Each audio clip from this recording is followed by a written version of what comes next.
Kama unaandika, andika Roho Mtakatifu hapo. Roho Mtakatifu ni Roho wa Mungu anayefanya kazi pamoja na Mungu. Roho Mtakatifu ni Roho wa Mungu anayefanya kazi pamoja na Mungu.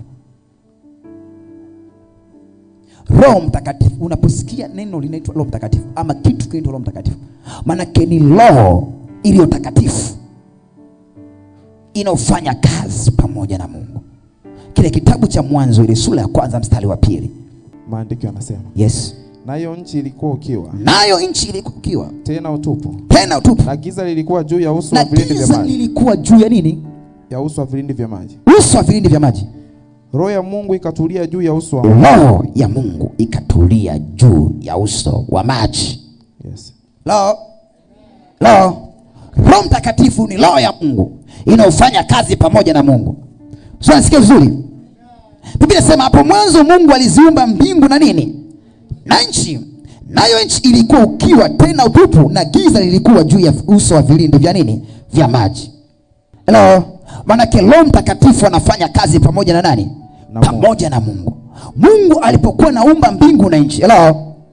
Alipokuwa naumba mbingu na nini? Mbingu, Biblia inasema naye Roho Mtakatifu alikuwa ametua juu ya vilindi vya nini? Vya maji. Maana Roho Mtakatifu ni nguvu ya Mungu inayomsaidia Mungu kufanya kazi. Hello. Ili Mungu afanye kazi anahitaji Roho Mtakatifu. Sio, nasikia vizuri? Kwa sababu Roho Mtakatifu ni nguvu ya Mungu. Roho Mtakatifu ni sauti ya Mungu. Roho Mtakatifu hufanya yale yasiyowezekana. Sijaelewa kama unanielewa vizuri. Hello. Mungu alipoziumba mbingu na nchi, Biblia inasema naye Roho Mtakatifu. Naye Roho Mtakatifu. Maana Roho Mtakatifu hufanya kazi pamoja na Mungu. Hello. Pala alipo Mungu, Roho Mtakatifu anakaa pale. Pala ufalme wa Mungu ulipo, nguvu ya Mungu ambaye ni Roho Mtakatifu inakaa pale. Sio, nasikia vizuri? Maana Roho Mtakatifu husababisha vitu ambavyo Mungu anataka kufanya. Sijaelewa kama unanielewa vizuri. Roho Mtakatifu husababisha vitu ambavyo Mungu anataka kufanya. Je, anataka kufanya. Mungu anapotaka kuumba jambo lolote, hello, anatumia Roho Mtakatifu. Sijaelewa kama unaelewa. Anatumia nini? Roho Mtakatifu. Ndio maana hata kuzaa kwake Bikira Maria, hello, ilipasa Roho Mtakatifu ahusike, kwa sababu Mungu anahusika katika yale ambayo hayawezekani kwa msaada wa Roho Mtakatifu. Kwa nini uwe na Roho Mtakatifu ndani yako? Kwa nini uwe na Roho Mtakatifu ndani yako? Kwa nini nakutaka leo wewe upokee Roho Mtakatifu? Kwa nini nakutaka leo wewe upokee Roho Mtakatifu? Kwa nini uwe na Roho Mtakatifu ndani yako? Roho Mtakatifu anakuongoza kwa habari ya mambo ya wokovu. Roho Mtakatifu unapokuwa naye ndani yako, anakuongoza kwa habari ya mambo ya wokovu. Sikia vizuri.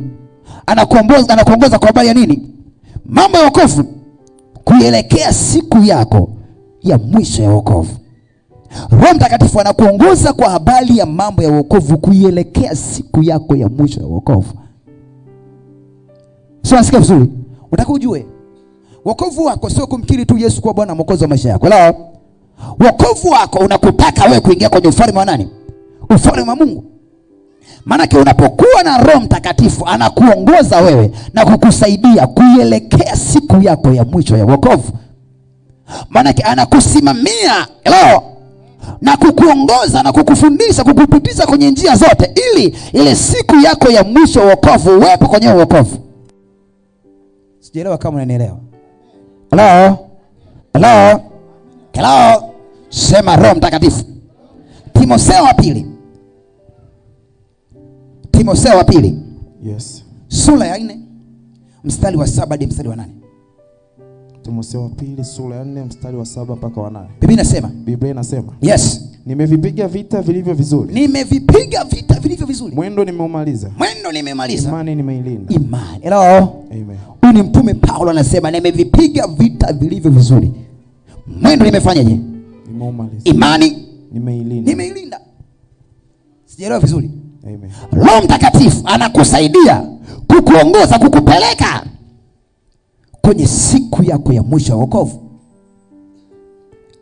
Maanake unapokuwa na Roho Mtakatifu ndani yake, atakufundisha, atakuongoza kwa habari ya wokovu wako ulioelekea mbele ya Mungu, na kukuhakikisha ile siku ya mwisho ya wokovu na kuwepo ndani ya ule wokovu. Ama unakuwa umebaki ndani ya nini? Umedumu ndani ya ule wokovu. Paulo anasema nimevipiga vita vilivyo vikali, imani mwendo nimeumaliza. Imani nimefanyaje? Nimeilinda. Maana kilichompa Paulo kukamilisha wokovu wake akiwa na Bwana ni Roho Mtakatifu. Sio, nasikia vizuri? Kilichompa Paulo kukamilisha safari yake ya wokovu akiwa huko duniani, sio, nasikia vizuri, ni Roho Mtakatifu aliyoko ndani yake. Maana alimsaidia katika mambo yote ya wokovu kuelekea hatima yake ya mwisho, kuelekea siku yake ya mwisho. Anatoa andiko anasema nimevipiga vita vilivyo vikali, mwendo nimemaliza, imani nimeilinda.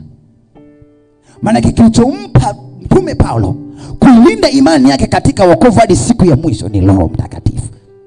Maana Roho Mtakatifu anapokuwa ndani yako, anakupa kuitunza imani, anakupa kuisimamia imani, kwa sababu yeye ndio kiongozi kwa habari ya imani. Kwa anapokaa ndani yako, anakuimarisha katika mambo yote unakutana nayo kuielekea siku yako ya mwisho. Kama huna Roho Mtakatifu huwezi kabiliana na mambo magumu ukayashinda kwenye maisha yako. Ili uweze kushinda mambo magumu unahitaji Roho Mtakatifu. Paulo anakuambia nimevipiga vita hivyo vikali. Manake wokovu sio lele mama. Wokovu sio mchezo kama unavyofikiria wewe. Wokovu sio kitu cha kuokota tu sehemu ukakibeba ukaanza kutembea nacho. Manake ndani ya wokovu kuna vita. Unaelewa vizuri? Ndani ya wokovu kuna nini? Kuna vita. Mtume Paulo anatuweka wazi, nimevipiga vita vilivyo vikali. Vita gani? Vita vya wokovu. Sio, nasikia vizuri? Manake ameshindana na vita vya wokovu. Kilichompa kuilinda imani kwenye vita ya wokovu ni Roho Mtakatifu. Akalinda imani yake ndani ya Roho Mtakatifu. Manake Roho Mtakatifu anapokuwa ndani yako, anakusaidia wewe kuilinda imani yako. Unailindaje imani yako? Kuyashinda yale ambayo yanayakabili maisha yako. Manake jambo lolote gumu ambalo likitokea kwenye maisha yako, msaada wa Roho Mtakatifu unakusaidia kulishinda hilo jambo. Sijaelewa kama unaelewa. Sema Roho Mtakatifu, ingia ndani yangu. Sema Roho Mtakatifu, ingia ndani yangu. Sema Roho Mtakatifu, ingia ndani yangu. Roho Mtakatifu, ingia ndani yangu. Manake bila msaada ama pasipo msaada wa Roho Mtakatifu huwezi linda imani yako. Huwezi maliza safari yako ya wokovu. Huwezi fikia kesho yako ya wokovu. Huwezi ingia kwenye hatima yako ya wokovu. Huwezi linda imani yako kwa kumaliza mwendo ukiwa hauna Roho Mtakatifu. Manake ili umalize mwendo unatakiwa Roho Mtakatifu pamoja nawe, kwa sababu wokovu ni vita. Wokovu ni vita. Unapoamua kumkiri Bwana kuwa mwokozi wa maisha yako, manake umetangaza vita upande wa pili. Sio, nasikia vizuri? Ndio maana ukiangalia watu wengi wanapoingia kwenye wokovu, wanakimbia wokovu kwa sababu Roho Mtakatifu yuko pamoja na wao. Wanapoanza safari za kuelekea uso wa Mungu, kwa sababu ndani yao hawajipokea ile Roho ya Mungu, inawapelekea wokovu wao kuwa ni wokovu ambao una vita isiyokuwa ya kawaida. Inafikia sehemu wanakata tamaa kwenye safari ya wokovu wao, kwa sababu ndani Roho Mtakatifu yuko pamoja na wao. Lakini unapojazwa nguvu ya Roho Mtakatifu, kwa sababu nguvu ya Mungu ni Roho Mtakatifu, anapokaa ndani yako anakuwezesha kushinda vita kwenye safari yako ya wokovu. Sijaelewa kama unanielewa.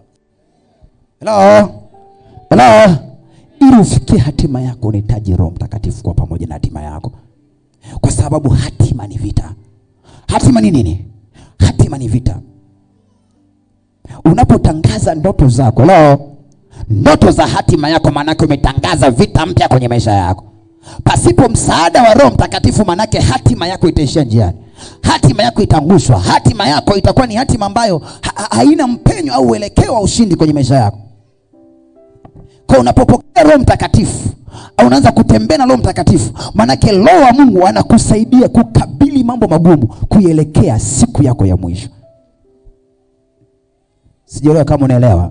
Sema Roho Mtakatifu, ingia ndani yangu leo. Roho Mtakatifu, tawala maisha yangu. Roho Mtakatifu, ingia ndani yangu leo katika jina la Yesu, kwa damu ya Yesu. Sema Roho Mtakatifu, tawala moyo wangu, tawala nafsi yangu, tawala mawazo yangu, tawala moyo wangu, kwa jina la Yesu, kwa damu ya Yesu. Sema tawala leo kwa damu ya Yesu. Sijaelewa, watu wanaelewa?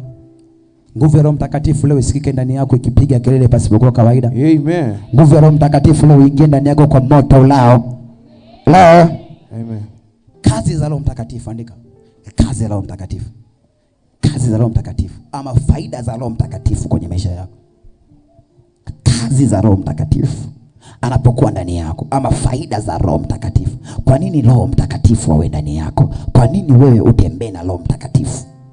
Kwa nini wewe uishi na Roho Mtakatifu? Kazi zake ni zipi anapokuwa ndani yako? Faida zake ni zipi anapokuwa ndani yako? Unapokuwa na Roho Mtakatifu anakusaidia nini? Kwa nini awe ndani yako? Kwa nini aishi kwenye maisha yako? Kwa nini atawale maisha yako? Kwenye safari yako ya wokovu, unapokuwa unaelekea hatima yako ya mwisho. Unapokuwa unaelekea siku zako za mwisho katika wokovu.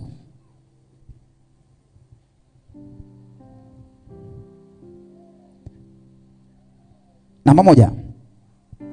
Kama unaandika, andika namba moja. Roho Mtakatifu hufanya yasiyowezekana. Hello. Roho Mtakatifu hufanya yasiyowezekana. Maana unapokuwa na Roho Mtakatifu ndani yako atakusaidia kufanya mambo yasiyowezekana kwako. Unapomiliki Roho Mtakatifu juu yako, unapomiliki Roho Mtakatifu ndani yako, anakusaidia kufanya vile ambavyo kwa akili zako huwezi fanya, kwa nguvu zako huwezi fanya, kwa mawazo yako huwezi fanya, kwa fedha yako huwezi fanya. Hello. Kwa watu waliokuzunguka hawezi fanya.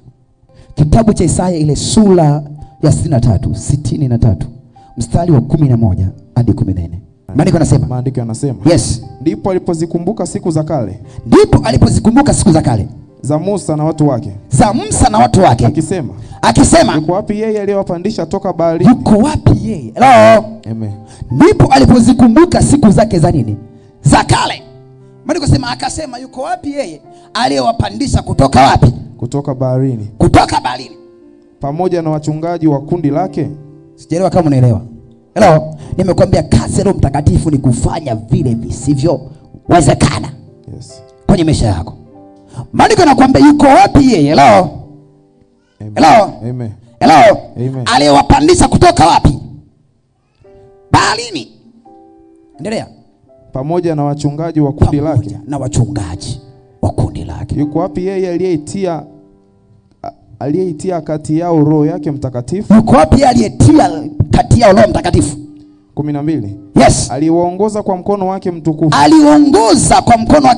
Kwa mkono wa kuume wa Musa. Aliyeyatenga maji. Hello. Amen. Aliyatenga nini? Maji. Aliyatenga maji mbele yao. Maana kazi ya Roho Mtakatifu ni kufanya vile mwanadamu hawezi akafanya. Yes. Sio sikia vizuri. Vile ambavyo mwanadamu hawezi kufanya. Israeli walipotolewa utumwani, walipotolewa Misri, maandiko yanasema wakiwa jangwani wanaelekea bahari ya Shamu. Leo wameelekea bahari ya Shamu. Maandiko yanasema walipokuwa katika mwambao wa bahari, wakikabili bahari, wakiwa wameweka mapumziko mahali pale, Biblia inasema wakaona majeshi ya Farao nyuma yakiwajia, mpanda farasi na farasi wake. Leo watu wa vita, majemedali wa vita, wakiwa wamebeba silaha za vita, wanawakabili Israeli. Walipo katika hali ya kukabiliwa, Biblia inasema kwa sababu ya Mungu aliyekuwa ndani ya mnani ya Musa, kwa uwezo wa Roho Mtakatifu, Mungu akaipasua bahari. Hello. Akafanya kile ambacho akili ya wanadamu ilikuwa imeshindwa kufanya.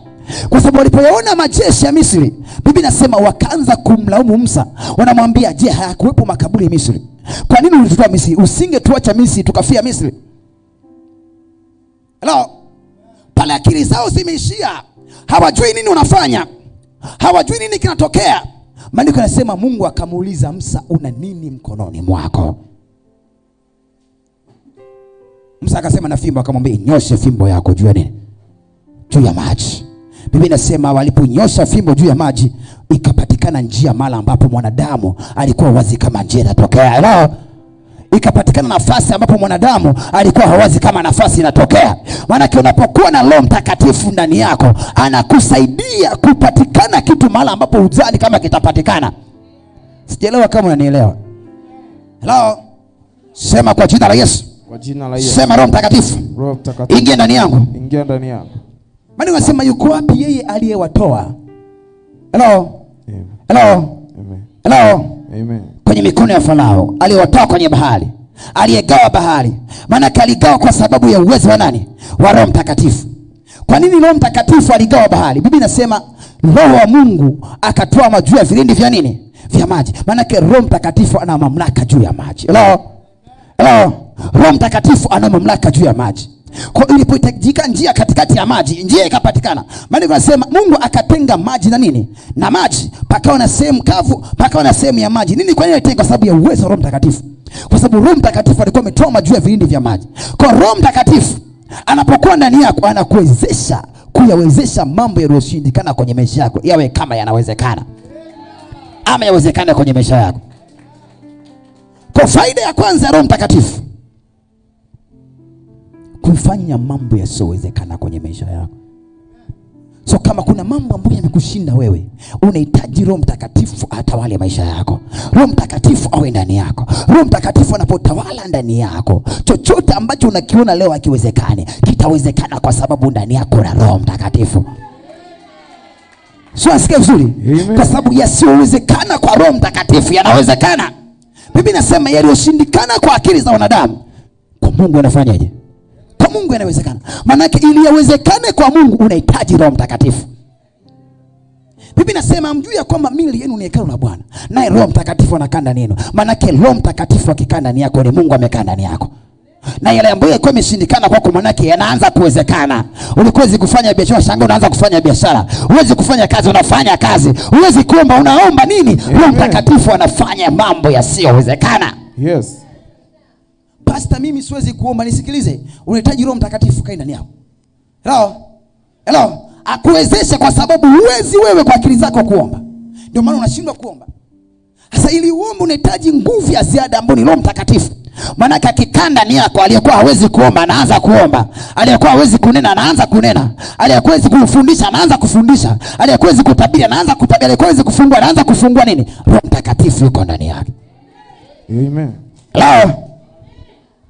Sema Roho Mtakatifu, ingia ndani yangu leo. Sema ingia ndani yangu leo. Uyafanye yote yaliyoshindikana kwangu kwa damu ya Yesu Kristo. Kwa akili zangu niliyoshindwa, sema ukayafanye leo katika jina la Yesu. Mathayo, kitabu cha Mathayo, ile sura ya kwanza mstari wa 18 hadi 23. Maandiko yanasema, Biblia inasema Mathayo sura ya kwanza mstari wa 18 hadi 23. Kuzaliwa kwake Yesu Kristo kulikuwa hivi. Biblia inasema kuzaliwa kwake Yesu Kristo kulikuwa hivi. Mariamu mama yake alipokuwa ameposwa na Yusufu. Mariamu mama yake alipokuwa ameposwa na Yusufu. Kabla hawajakaribiana.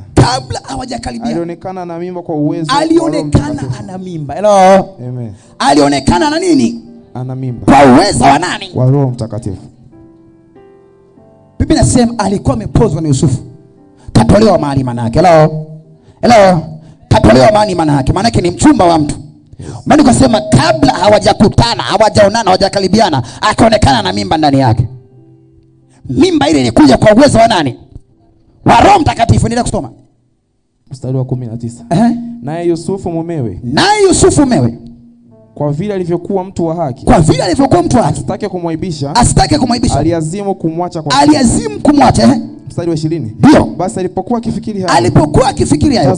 Tazama. Malaika wa Bwana akamtokea ndotoni. Akisema Yusufu. Mwana wa Daudi. Usihofu kumchukia Mariamu mkeo. Usifanyeje? Usihofu kumchukua Mariamu. Maana mimba yake ni kwa uwezo wa Roho Mtakatifu. Sijaelewa kama unaelewa. Amen. Hello. Yale akili ya mwanadamu inapoishia, Mungu ndipo anafanya pale. Ila unahitaji Roho Mtakatifu ili kufanya hayo mambo ambayo yamekushinda kwenye maisha yako. Hello. Mungu anafanya yale ambayo mwanadamu akisikia anawaza imewezekanaje? Imefanyikaje? Hayo ndio Mungu anafanya. Sio, sikia vizuri. Mungu hahusiki na yale ambayo unaweza wewe. Mungu akiona unayoweza wewe hawezi akahusikana nayo. Yaani Mungu anajua kabisa huyu anaweza kufanya hiki. Mungu hahusiki hapo.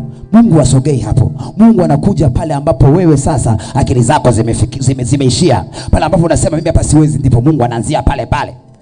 Biblia inasema akaonekana ana ujauzito kwa uwezo wa Roho Mtakatifu. Ni kitu ambacho kwa akili ya binadamu haiwezekani. Hello. Mungu akafanya hiyo biashara iliyokushinda leo kwa jina la Yesu Kristo. Mungu akafanya hiyo huduma iliyokushinda leo kwa jina la Yesu Kristo. Mungu akafanya kazi hiyo ambayo imekushinda leo kwa jina la Yesu Kristo. Mungu akafanya hiyo masomo ambayo imekushinda leo kwa jina la Yesu Kristo. Unahitaji msaada wa Roho Mtakatifu sana kukuwezesha kuyafanya yale ambayo yameshindikana kwenye maisha yako. Kwa Roho Mtakatifu ni wa muhimu sana kwenye maisha yako. Roho Mtakatifu ni kitu ambacho ni cha thamani sana kikikaa ndani yako. Leo Mungu aachilie roho yake ndani yako kwa nguvu sio ya kawaida. Amen. Neema ya Mungu ikutembelee kwa uwezo wa Mtakatifu kwa jina la Yesu. Amen. Endelea kusoma pomalize. Mstari wa 21. Yes. Naye atazaa mwana. Naye utamuita jina lake Yesu. Utamuita jina lake Yesu. Maana yeye ndiye atakayeokoa watu wake. Ndiye atakayeokoa watu wake na dhambi zao. Sijaelewa kama unaelewa. Hello. Maandiko yanasema manabii walitoa sadaka za wanyama, za mifugo, za unga, za divai, lakini hazikutosha kumkomboa nani? Kumkomboa mwanadamu. Maana mwanadamu alifanya pale anapojua yeye akashindwa. Hello. Sio, sikia vizuri. Mungu akatuma msaada wa Roho Mtakatifu. Ukaja kama ujauzito kwa Mariamu. Sio, sikia vizuri. Akatengeneza kiumbe ambaye anaitwa Yesu. Lengo la Yesu kuja kufanya kile ambacho manabii walishindwa. Pale manabii walishindwa kufanya. Leo kwa sadaka za kafara za ng'ombe, kafara za ndege, kafara za unga, kafara za vinywaji, divai, pale ambapo walishindwa kafara zao, Mungu akaanzia pale pale. Leo Mungu akafanya pale uliposhindwa kwa jina la Yesu Kristo. Leo Mungu achilie msaada pale paliposhindikana kwa jina la Yesu Kristo.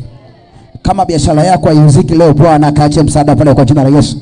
Amen. Elimu yako ielewe leo, Bwana akahusika kwenye masomo yako kwa jina la Yesu. Amen. Roho wa Mungu atawale hapo leo kwa jina la Yesu. Hello. Sema kwa msaada wa Roho Mtakatifu nitatenda mambo makuu. Nitatenda mambo makuu. Nitatenda mambo makuu. Na yaweza mambo yote katika yeye anitiaye nguvu. Kwa msaada wa Bwana, kwa msaada wa Roho Mtakatifu nitatenda mambo makuu, makubwa na ya ajabu, makubwa na ya ajabu katika jina la Yesu. Jina la Yesu. Kile kwa kumaanisha kitabu cha Luka ile sura ya kwanza. Kitabu cha Luka ile sura ya kwanza mstari wa 26 hadi 38 pale. Kimbilia hapo. Maandiko yanasema. Biblia inasema.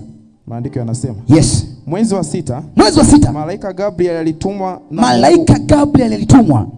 na Mungu kwenda mpaka mji wa Galilaya. Kwenda katika mji wa Galilaya. Jina lake Nazareti. Kwa mwanamwali bikira. Aliyekuwa ameposwa na mtu. Jina lake Yusufu. Wa mbali ya Daudi. Na jina lake bikira huyo ni Mariamu. Akaingia nyumbani kwake akasema. Salamu. Uliyepewa neema. Bwana yu pamoja nawe. Naye akafadhaika sana kwa sababu ya maneno yake. Akawaza moyoni. Salamu hii ni namna gani? Malaika akamwambia. Usiogope Mariamu. Kwa maana umepata neema. Tazama. Utachukua mimba na kuzaa mtoto mwanaume. Na jina lake utamuita Yesu. Huyo atakuwa mkuu. Ataitwa mwana wa aliye juu. Na Bwana Mungu atampa kiti cha enzi cha Daudi. Atamiliki nyumba ya Yakobo hata milele. Na ufalme wake utakuwa hauna mwisho. Mariamu akamwambia. Litakuwaje neno hili? Litakuwaje neno hili? Sijajua kama neno hiyo point iliyotajwa hapo. Baada ya Mariamu kupokea ugemi wa taarifa ambazo sio za kawaida, Biblia inasema Mariamu alipoambiwa utabeba mimba kwa uwezo wa Roho Mtakatifu. Hello. Ingali ni bikira, mtu asiyemjua nani? Asiyemjua mume. Maana inasema Mariamu akamuuliza malaika, litakuwaje jambo hili? Kwa nini namuuliza vile? Kwa sababu ni mtu asiyemjua nani? Mme. Ni mtu ambaye hajawahi kukutana na mme. Mariam anamuuliza malaika, itawezekanaje hili jambo? Litakuwaje jambo hili? Kwa sababu ya hali aliyokuwepo nayo. Hello? Kwa sababu ya namna jinsi alivyokuwa. Kwa sababu ya jinsi alivyokuwa amejitunza. Hello? Anamuuliza malaika, litawezekanaje jambo hili? Litakuwaje jambo hili? Ngoja nikwambie, usiwaze kwa sababu ya jinsi ulivyo leo. Hello? Hello? Unahitaji Roho Mtakatifu kukusaidia pale ambapo unaona huwezi fanya.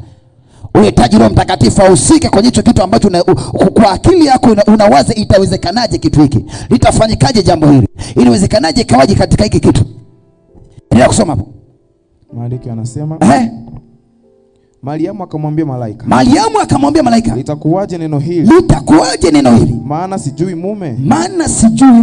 Malaika akajibu akamwambia, Roho Mtakatifu atakujilia juu yako. Roho Mtakatifu atakujilia juu yako. Na nguvu zake aliye juu zitakufunika kama kivuli.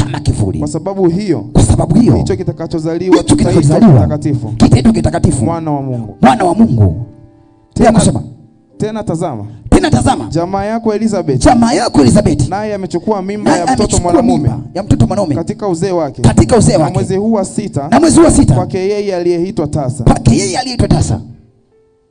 Kwa kuwa hakuna neno lisilowezekana kwa Mungu. Hello.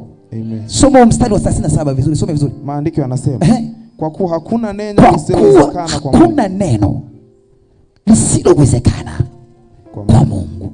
Manake Mungu anashughulika na vile visivyowezekana. Hello? Na ili ashughulike navyo, ni wewe Bikira Maria kupokea Roho Mtakatifu. Mariamu anamuuliza, inawezekanaje jambo hili likawa kwangu mimi binti ambaye ni bikira, simjui mtume? Ukisoma hiyo 37 Biblia inasema hapana jambo lisilowezekana mbele za Bwana. Maana Roho Mtakatifu ndani yako, biashara inawezekana. Roho Mtakatifu ndani yako, uchumi unafunguka. Yes. Roho Mtakatifu ndani yako, ndoa inakuwa na amani. Yes. Roho Mtakatifu ndani yako, fedha inakuja. Roho Mtakatifu ndani yako, unaikiwa kazi. Roho Mtakatifu ndani yako, unakuwa na makampuni. Kile kisichowezekana kinahitaji Roho Mtakatifu. Leo somo 37, wajaelewa bado? Soma hapo. Kila mtu mwenye sikio asikie. Mstari 37. Maandiko yanasema, Biblia inasema, kwa kuwa hakuna neno lisilowezekana kwa Mungu. Hakuna neno lisilowezekana kwa Mungu. Aya. Unapoona vitu vimeshindikana, unahitaji Roho Mtakatifu. Kwa sababu kwa mtu aliyebikira kwa nguvu ya Roho Mtakatifu akapata uwezo wa kubeba mtoto. Kumbe inawezekana zaidi kwa mtu ambaye hana kazi, akipokea Roho Mtakatifu kesho namuona kazini. Inawezekana kwa mtu ambaye hana ndoa, akipokea Roho Mtakatifu kesho namuona amevaa shela. Inawezekana kabisa.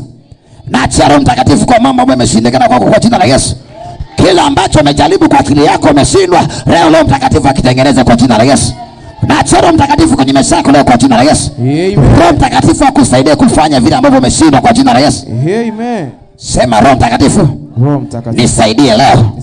Nisaidie leo. Kwenye uzao wangu, kwenye biashara yangu, kwenye kazi yangu. Sema nisaidie leo. Sema nisaidie leo. Sema nisaidie leo. Katika jina la Yesu. Kwa damu ya Yesu. Jambo gani lisilowezekana mbele ya Mungu? Maana unahitaji Roho Mtakatifu kuyawezesha yale yaliyoshindikana kwako. Roho. Mtumishi, biashara zangu haziendi, unahitaji Roho Mtakatifu. Mtumishi, mimi mambo yangu hayaeleweki, unahitaji Roho Mtakatifu. Acha Roho Mtakatifu achukue nafasi kubwa kwenye moyo wako kwa jina la Yesu. Acha Roho Mtakatifu achukue nafasi kubwa kwenye ufahamu wako kwa jina la Yesu. Akupe wazo jipya la biashara leo. Akupe wazo jipya la kufanya leo. Ukiona Roho Mtakatifu tenda kila hisi sana. Hello. Sio, nasikia vizuri. Hello. Maliza hapo mstari wa 38. Maliza. Mstari wa 38. Biblia inasema, Mariamu akasema, tazama mimi ni mjakazi wa Bwana. Na iwe kwangu kama ilivyosemwa. Kisha malaika akaondoka akaenda zake. Sijaona mtu anaitwa kwenda kusababishiwa yale yaliyokuwa yameshindikana kwenye maisha yake yakawezekana. Amen. Hello. Amen. Hello. Amen. Ni jambo gani lisilowezekana mbele za Bwana? Yes. Aliyetasa sasa na mtoto. Amen. Sio, nisikie vizuri. Hello. Tazama hata majira ya mwezi wa 6, ndugu yako Elizabeth naye ana nini? Ana mimba. Kwa sababu gani? Aliyeitwa tasa leo ana mtoto.